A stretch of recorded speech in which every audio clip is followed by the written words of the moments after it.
በቃ ተቀበረ።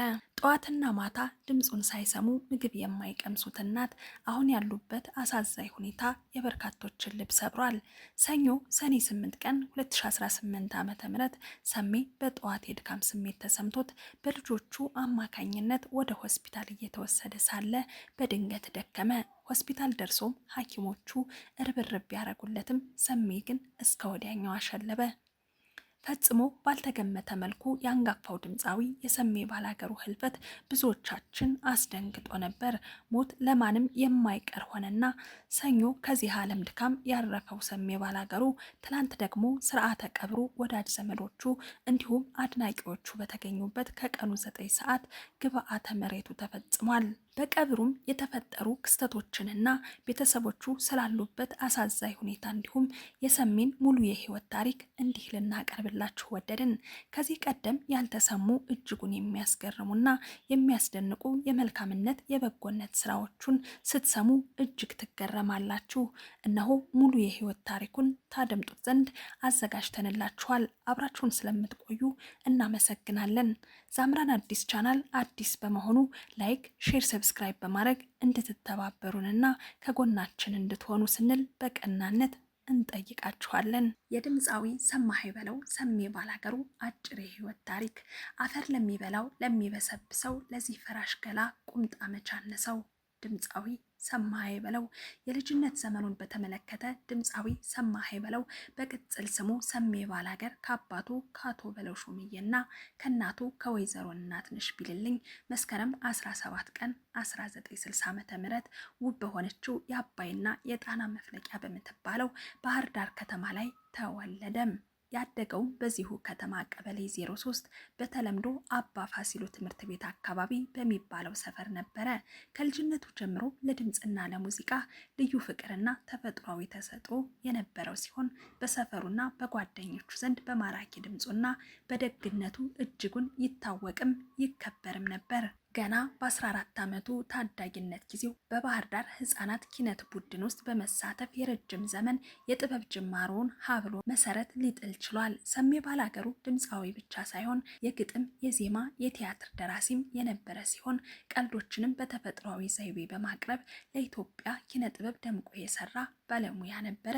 የትምህርት ህይወቱን በተመለከተ ስንመለከት ደግሞ የመጀመሪያና ሁለተኛ ደረጃ ትምህርቱን በትውልድ ከተማው በባህር ዳር ያጠናቀቀ ሲሆን በትምህርት ቤት ቆይታውም በትምህርቱ ጎን ለጎን በኪነ ጥበብ ክበባት ውስጥ ንቁ ተሳትፎ ያደርግ ነበር። አንደኛ ደረጃ በሰርጸ ድንግል አንደኛ ደረጃ ትምህርት ቤት መለስተኛ ሁለተኛ ደረጃ ትምህርቱን ደግሞ በአባ ፋሲሎ መለስተኛ ሁለተኛ ደረጃ ትምህርት ቤት ከፍተኛ ሁለተኛ ደረጃውን ደግሞ በጣና ሐይቅ አጠቃላይ ሁለተኛ ደረጃ ትምህርት ቤት ተምሯል። ወደ ሙዚቃው ዓለም መግባቱንና የኪነ ጥበብ እድገቱን ደግሞ ስንመለከት የሰማኸኝ የኪነ ጥበብ ጅማሮ ከቀበሌና ከከፍተኛ ተነስቶ በወቅቱ የነበረውን የአብዮታዊ የኢትዮጵያ ወጣቶች ማህበር ወይም ደግሞ አይኦማ ክፍለ ሀገሩን እስከ መወከል የደረሰ ጎበዝ የኪነት ሰው ነበር። ለሙያው ያለው ልዩ ፍቅርና ታታሪነት በብዙዎች ዘንድ ግንዛቤ በማግኘቱም ከህዳር 11 ቀን 1978 ዓመተ ምህረት በወጣትነት እድሜው የጎጃሙ የዝነኛ የኪነት ቡድን የጊሻ አባይ አባል ለመሆን በቃ። የኪነት ቡድኑን አሻራም አሳልፏል። በጊሻ አባይ ውስጥ በርካታ ምርጥ ባህላዊ ስራዎችን ያቀረበ ሲሆን በተለይም ከታዋቂዎቹ ድምፃውያን ከነይሁኔ በላይ ከሀብቱ ንጋቱ ወይም ደግሞ ከወንድሙ ጋር በመሆን ያቀረበውና ለአራት አስርት ዓመታት ያህል በህዝብ ልቦና ውስጥ ታትሞ የኖረውን አንቱየዋ የተሰኘው አስደናቂ ሙዚቃዊ ድራማ በታሪኩ ትልቅ ቦታ አለው። በ1982 ዓ.ም የከተማዋና የአካባቢው የኪነ ጥበብ ስራዎች መቀዛቀዛቸውን ተከትሎ ሰማኸኝ ወደ አዲስ አበባ በመምጣት ከታዋቂው ታንጎ ሙዚቃ ትምህርት ቤት ጋር በመሆን የመጀመሪያውን የሙዚቃ አልበሙን ሰራ። ከተለያዩ በዘመኑ ካሉ አሳታሚዎች ጋር ሊሰራ ችሏል። ይህንንም ተከትሎ ኑሮን በአዲስ አበባ አደረገ። ከዚህም በመቀጠል ያዥኝ አላበድኩም የሚለውንና ሌሎችንም በህዝብ ዘንድ እጅግ ተወዳጅ የሆኑ ስራዎችን በተከታታይ ከሙያ አጋሮቹ ጋር በመሆን ለህዝብ አቅርበዋል። ይሄም ለሙያው ከፍተኛ ዝናን አጎናጽፈውታል። የምሽት ክለቦችና የካሳንችስ አሻራቸውን በተመለከተም ከ1983 ዓ.ም ጀምሮ በሶስና የምሽት ክበብ ከ1983 እስከ 1989 ዓ.ም ከ1983 ዓ.ም እስከ 1989 ዓ.ም በአይቤክስ እና በሸዋጌጥ የምሽት ክበባት ውስጥ በድምፃዊነት ካገለገለ በኋላ በ1990 ዓ.ም ደግሞ በካሳንችስ የራሱ የሆነ የባህልና ዘመናዊ ምሽት ቤት በመክፈት በወቅቱ ደግሞ የነበረውን የጥበብ ስራ እንደገና እንዲጎመራና እንዲያንሰራራ ለማድረግ በግሉ ለኢትዮጵያ የኪነ ጥበብ እድገት ከፍተኛ አስተዋጽኦ ሊያበረክት ችሏል። ሰሚ ከሙዚቃውን ባሻገር በቲያትር ዘርፍ ባለው ሙያ ተሰጥኦ የነበረው ሲሆን በብሔራዊ ቲያትር መድረክ ላይ ከፍተኛ ህዝባዊ ተቀባይነትን ያገኘውን የባላገር ፍቅር የተሰኘውን ተውኔት ጨምሮ በተለያዩ ልዩ ሙዚቃና ተውኔታዊ ስራዎች ላይ በቅንነትና በብቃት ተሳትፎ ሰማሃይ በተለይ የጎጃም ባህላዊ ዜማዎችን ባቲ፣ አምባሰል፣ ትዝታና አንቺ ሆየን በመጨመር ከዘመናዊ የሙዚቃ ስልቶች ወይም ከሞደርን ቢትስ ጋር አቀናጅቶ በማቅረብ አዲስ መንገድ የቀደደ ድምፃዊ ነበረ። ሰሜ ባላገሩ በረጅም ዓመታት የጥበብ ስራዎቹ የአገር ባህል የሙዚቃ ዘርፍን ወጉን እንዲሁም ስርዓቱን ጠብቆ በከፍተኛ ደረጃ ያስፋፋ የጥበብ ባለውለታ ነበረ።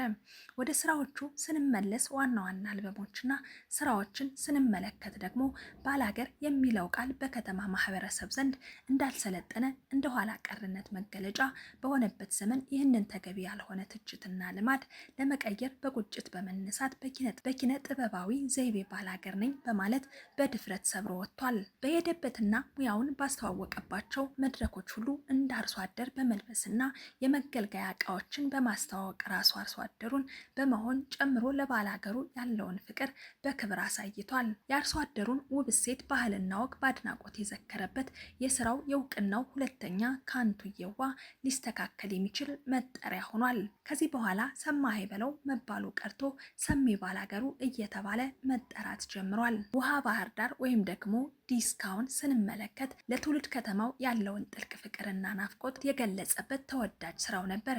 በዚህ ስራው ውቧን ባህር ዳር ከልጅነት መንደሩ እስከ አጠቃላይ ገጽታዋ የገለጠበት ፍቅርን፣ ጨዋነትን፣ የመንደሩን አኗኗር ዘይቤ ቅይጡንና በዚህ ውስጥ የትውልድ ከተማውን ለሁሉም አብሮ አደጎች በትዝታ አስቃኝቶበታል።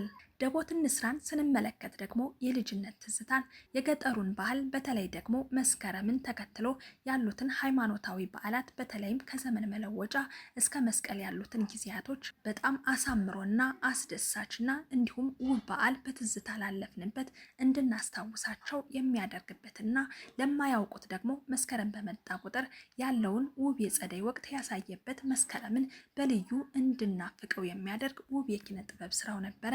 ዘይጌን ስንመለከት በጥንት ባህላዊ ትውፊት የተቃኘውን በፈጣን ውዝዋዜ የታጀበና በአይነቱ ውብ የሆነ ወደ ህዝብ ያልወጣን ባህል ደምቆ እንዲወጣ ያደረገበት ድንቅ ያዘፋፈን ስልት ነበር። ሌሎች ተወዳጅ የባህልና ትዝታ ስራዎቹ ደግሞ እጅጉን ተወደውለታል። ከተወዳጅ ዜማዎቹ መካከል ኧረ ምኑን ሰጠሽ፣ እንቆቅልሽ፣ አውዳመት፣ ማናለሽ ሀገር፣ የኔ ዓለም፣ ዝናቡ፣ ዓለም እንደምነሽ ከብዙ ስራዎቹ በጥቂቶቹ ተጠቃሽ ናቸው። ሰሜ ባላገሩ እነዚህንና ሌሎች ተወዳጅ ስራዎችን በተለይም በተለያዩ ጊዜያት በአሜሪካ፣ በአውሮፓ፣ በእስራኤልና በአረብ ሀገራት ለሚኖሩ ኢትዮጵያውያን ዲያስፖራዎች ባቀረባቸው ኮንሰርቶች ሀገራዊ ናፍቆትን በመወጣት ረገድ ትልቅ ሚና ተጫውቷል። ሀገራቸውን እንዳይረሱና በባህላቸው እንዲኮሩ የበኩሉን ከፍተኛ ሚና ሲጫወት ቆይቷል። ደማቅ ፈገግታውም መቼም የሚረሳ አይደለም። መድረክ ላይ ሲወጣ መቼም ቢሆን ከፊቱ የማይጠፋውና ተመልካችን ማራኪ በሆነ ኃይል የሚስበው ደማቅ ፈገግታው ልዩ መለያው ወይም ደግሞ ፊርማው ነበረም። ያለምንም ድምፅ ወይም ደግሞ ያለምንም ማጉያ ያለ ማይክ መድረክን የመሙላትና አድማጭን የመማረክ ልዩ ተሰጥኦ የነበረው ጀግና ድምፃዊ ነበረ። ከተመልካች ጋር በቀላሉ የተለየ አቀራረብ ያለው ሰውን የማስደሰትና መድረኩን ሙሉ ለሙሉ የመቆጣጠር ልዩ ተፈጥሯዊ ስጦታም ነበረው። ለፍትህ የነበረው የጸና እምነትና የማህበረሰብ ተጽዕኖ ደግሞ የሚገርም ነው። ሰሜ በአንድ ወቅት በደረሰበት የመኪና አደጋ ምክንያት በወንጀል ተጠርጥሮ ፍርድ ቤት ሲመላለስ ቢቆይም በመሃሉ ለስራ ወደ አሜሪካ መሄድ ነበረበት። በስራ ላይ እያለን በተጠረጠረበት ወንጀል የ4 ዓመት የእስር ፍርድ እንደተፈረደበት ሰማ። ብዙዎቻችን እንኳንስ እስር ተወስኖብን እንዲያውም ውጭ ናፋቂ በሆንበት ጊዜ ሰሜ ባላገሩ ግን ፍትህን፣ ህግን በማክበር ስራውን አቋርጦ ወደ ሀገሩ በመመለስ ቤተሰቦችንም ሳይል ቦሌ አውሮፕላን ጣቢያ ላይ እጁን ለፖሊስ በመስጠት ለህግ ተገዥነቱን በተግባር ያሳየ አርቲስት ነበር። ከዚሁ የመኪና አደጋ ጋር ተያይዞ አደጋው የተከሰተበት ድልድይ እሱን ለመዘከር ሰሜ ድልድይ እየተባለ ቋሚ መጠሪያ ስም ተሰጥቶታል። የመኖሪያ መንደሩ ከነዋሪው ቀድሞ የገባና ከነበሩት አርሶ አደሮች ጋር በነበረው ሰላማዊ ግንኙነት የተነሳ አካባቢው ሰሜ መንደር እየተባለ እንዲጠራለትም ሆኗል።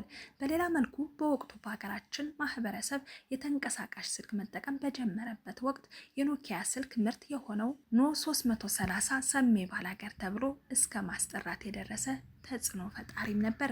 ይህም ስልኩ ከነበረው ጥንካሬና ወድቆ አይሰበሬነቱ ጋር ተያይዞ በሰሜ የብረትና የጥንካሬ ተምሳሌትነት ጋር ተያይዞ የተሰጠው ስያሜ ነበረ። ወደ ቤተሰቡና የቤተሰቡ የህይወት ታሪክ ደግሞ ስንመለስ ሰሜ ባላገሩ ከተሰጠው ባሻገር በተገኘበት ቦታ ሁሉ ሳቅን ከሚፈጥር እጅግ ተጫዋችና ቀልድ አዋቂ ነበረ። በአንድ ወቅት 3 ነገር ወዳለሁ ብሏል። ሀገሬን፣ ትዳሬንና ስራዬን በማለት መርሁን የገለጸ ሲሆን ይህንንም በተግባር ያሳየና ቋሚዎች የሆንን ወዳጆች ሁሉ የምንመሰክርለት እውነት ነው። ሰማኸኝ በለው በጥበብ ህይወቱ ስኬታማ እንደነበረ ሁሉ በቤተሰቡ ህይወትም የተባረከ አባትና ባል ነበርም። በ1982 ዓ.ም ከወይዘሮ ገበያነሽ አባተ ጋር የትዳር ህይወት የመሰረተ ሲሆን የ4 ታላላቅ ምሁራን ወንድ ልጆች አባት ለመሆን በቅቷል። ልጆቹንም ስንመለከት የመጀመሪያው ቢኒያም ሰማኸኝ ኢንጂነር፣ ሁለተኛው ደግሞ እስራኤል ሰማኸኝ አርክቴክት፣ ሶስተኛው አብርሃም ሰማኸኝ ኢንጂነር፣ አራተኛው ደግሞ አቤል ሰማኸኝ ተብለው ይጠራሉ። ሰሜ የእነዚህን የልጆቹን ፍሬ የ4 የልጆች አያት ለመሆን ለመታደልን በቅቷል። ልጆቹን በጥሩ ስነ ምግባርና እውቀት ኮትኩቶ በማሳደግ እንዲሁም ልዩ አባታዊ ፍቅርን በመስጠት ረገድ ለአካባቢው ማህበረሰብ ትልቅ አርአያና አስተማሪ የነበረ የቤተሰብ መሪ ነበረ። የማህበራዊ ህይወትና በጎ አድራጎት እንቅስቃሴ ስንመለከት ደግሞ ሰሜ በጥበቡ ብቻ ሳይሆን በማህበራዊ ህይወትም ጭምር በመደገፍና በቸርነቱም የሚታወቅ ታላቅ ሰው ነበረ። ጓደኝነትና ታማኝነትም ላይ በጭራሽ አይታማም። ከትውልድ ከተማው ከባህር ዳር ጀምሮ የልጅነት ጓደኞቹ፣ አብሮ አደጎቹን፣ የሙያ አጋሮቹንና በልዩ ልዩ ሁኔታ የተወዳጃቸውን ወዳጆቹን መቼም ቢሆን የማይረሳ፣ ለታመሙት ደራሽ ጠያቂ፣ የችግር ቀናት ሲከሰትም የሙያና የገንዘብ እርዳታ ዝግጅቶችን ሙሉ በሙሉ በነፃ አገልግሎት በመስጠትም ያግዝ የነበረ ድንቅ አርቲስት ነበረ። የአባቶች ሴትና እንግዳ ተቀባይነትን በተመለከተ ወደ ቤቱ ለዘለቀ እንግዳ ሁሉ የጥንትና የአባቶችን ሃይማኖታዊ ሴት በለበሰ መልኩ የእንግዶችን እግር አጥቦ አብልቶና ጠጥቶ ለዘመድ አዝማድ የሚያሳየው ልዩ የወንድማዊ ፍቅር መቼም ቢሆን የሚረሳ አይደለም። የአረጋውያን መረዳጃ ማህበር ስራዎች ላይም በጉልህ በመሳተፍ አረጋውያንን በመደገፍና በመርዳት ረገድ ትልቅ ማህበራዊ አርአያ ያንንም አሳይቷል። ግዴታውንም በብዙ ሊወጣ ችሏል። በትውልድ ከተማው በባህር ዳር ልዩ ልዩ ማህበረሰብ አቀፍ ዝግጅቶች ሲኖሩ በነፃ አገልግሎት በመስጠት የከተማዋን ሁለንተናዊ እንቅስቃሴም ያግዝ ነበርም። በአዲስ አበባ በሚኖርበት በቦሌ ቡልቡላ አካባቢ በሚገኘው ቡልቡላ መድኃኔዓለም ህንፃ ግንባታ ከመጀመሪያው ጀምሮ በልማት ኮሚቴነት ተመርጦ በንቃት አገልግሏል። ገቢ በማሰባሰብ አቅሙን እውቀቱንና ጉልበቱን በሙሉ በመስጠትም ያበረከተው በጎ አስተዋጽኦ ሁልጊዜም በቤተ ክርስቲያን የክርስቲያንነቱ ታሪክ ውስጥ የማይረሳ ትልቅ አሻራ ሆኖ ተመስግቦለታል። በሰበካ ጉባኤ አባልነት ተመርጦ በቅንነት በታማኝነትና በፍጹም ፍቅር ቤተ ክርስቲያንንም አገልግሏል። ቤተ ክርስቲያኗ ገቢዋ እንዲዳብርና ካህናት የተሻለ ደሞዝ እንዲያገኙ በማሰብ ረገድ የብሎኬት ማምረቻ ማሽን በነፃ ሰጥቷል። ለታላቁ የህዳሴ ግድብ ልዩ ዜማና ግጥም በመፍጠርም ህብረተሰቡን በኪነ ጥበብ መንገድ ድጋፍ እንዲያደርግ አነሳስቷል። ታሪካዊ ድርሻውንም ተወጥቷል። አሻራውንም በሰፊው አኑሯል። ሰሜ ባላገር በሀገራዊ ጥሪዎች በሙሉ የተጣለበትን ኃላፊነት በቅንነት የተወጣ ሀገር ወዳድ ነበርም። ሀገር በተወረረችበት ወቅትም እስከ ግንባር ድረስ በግንባር ቀደምትነት በመጓዝ ሰራዊቱን ያበረታታ፣ የቀሰቀሰ፣ ለሀገር ክብር የቆመና ግዳ ግዳጁን በጀግንነት የተወጣ የጥበብ ሰው ነበረ። ሰሜ ከቅርብ ዓመታት ወዲህ ከመደበኛ በላይ የሆነ ውፍረት ይህ ነው የተባለ የጤና ችግር እንዳልተፈጠረበት ከአንድ ዓመት በፊት በመገናኛ ብዙሃን ተናግሮ ነበረ። ከቅርብ ጊዜ ወዲህ ደግሞ ውፍረቱን ለመቀነስ የተለያዩ የሕክምና ዘዴዎች ሲከታተል የቆየ ሲሆን ጥሩ ለውጥ እያመጣ በመሆኑ በማህበራዊ ሚዲያዎች ላይ ሲገልጽም ተሰምቶ ነበረ። በመጨረሻም ሰኞ ሰኔ 8 ቀን 2018 ዓ.ም ጠዋት የድካም ስሜት ተሰምቶት በልጆቹ አማካኝነት ወደ ሆስፒታል እየተወሰደ ሳለ በድንገት በመድከሙ ሆስፒታል ደርሶ እርዳታ ቢደረግለትም ባለማገገሙ ብዙም ሳይቆይ ህይወቱ በድንገት ልታልፍ ችላለች። ይህ ታላቅ ድምፃዊ በህይወቱ የመጨረሻዎቹ ወራት ላይ ከሙዚቃው ዓለም በመጠኑ ራቅ ብሎ የነበረ ቢሆንም በቅርቡ ግን የኢትዮጵያን አንድነትና ጀግንነት መሪ ለሆኑት ንጉስ ማስታወሻ የሚሆን ቴዎድሮስ የተሰኘ ድንቅ ነጠላ ዜማ ለህዝብ አድርሶ ነበረ። ሰማይ በገጠመው ድንገተኛ የድካም ስሜት ምክንያት ከዚህ ዓለም በሞት ተለይቷል። ህልፈቱ በኢትዮጵያ የሙዚቃ የቲያትርና የማህበራዊ አገልግሎት ዘርፍ ላይ ትልቅ ክፍተት የፈጠረ የሀዘን መርዶ ነበር። ሰማኸኝ በለው ወይም ሰሜ ባላገሩ ከባህር ዳር ሰርጸ ድንግል ተነስቶ በግሽ አባይ የኪነት ቡድን ውስጥ አልፎ በብሔራዊ ቲያትር መድረክ አብርቶ በብርቱ ትግል የኢትዮጵያን የሙዚቃና የቲያትር ጥበብ በክብር ያገለገለ ብዙ መክሊትን የታደለ የጥበብ ሰው ነበረ። በቅንነቱ፣ በእንግዳ ተቀባይነቱ፣ በአገር ፍቅር በማህበራዊ ህይወት ተሳትፎና በበጎ አድራጎቱ የብዙዎችን ህይወት የባረከው የሰሜ ታሪኩና የማይረሱ የጥበብ ስራዎቹ በትውልድ ቅብብሎሽ ውስጥ ሁልጊዜም በክብርና በናፍቆት ሲታወሱ ይኖራሉ። ሰሜ በመጨረሻ የአምላክ ቃል በዘፍጥረት 3:19 ላይ እንዳለው ወደ መጣህበት መሬት እስክትመለስ ድረስ በፊትህ ወስ እንጀራህን ትበላለህ፣ አፈር ነህና ወደ አፈርም ትመለሳለህ እንዲል ቃሉ ሰው በምድር ላይ ዘመኑን ፈጽሞ ወደ ዘላለም ቤቱ ይሄዳል። ሰው ካፈር ተፈጥሮ ወደ አፈር ይመለሳል። ነገር ግን መልካም ስራውንና ፍቅሩን በህይወት ይኖራል ነውና መልካሙን ስራ አስቀምጦ ወደማይቀረው የስጋ ሞት ሄዷል። ሞት የስጋ መለየት እንጂ የመንፈስ መጥፋት አይደለም። ዛሬ ከኛ ጋር ቢለይም በፍቅርና በትዝታ ሁሌ ከኛ ጋር ይኖራል። ለሚወዱት ለቤተሰቦቹ፣ ለዘመድ አዝማዶቹ፣ ለአብሮ አደግ ጓደኞቹና ለመላው አድናቂዎቹና ለመላው የኪነ ጥበብ ቤተሰቦች በሙሉ ስራዎቹ ቀጣይ የህይወት ስንቅ ናቸው፣ መታሰቢያ ይሆናሉ። በትላንትናው ዕለት ሰኔ 9 2018 ዓ.ም በቦሌ ቡልቡላ መድኃኔዓለም ቤተክርስቲያን በክብር ተፈጽሟል።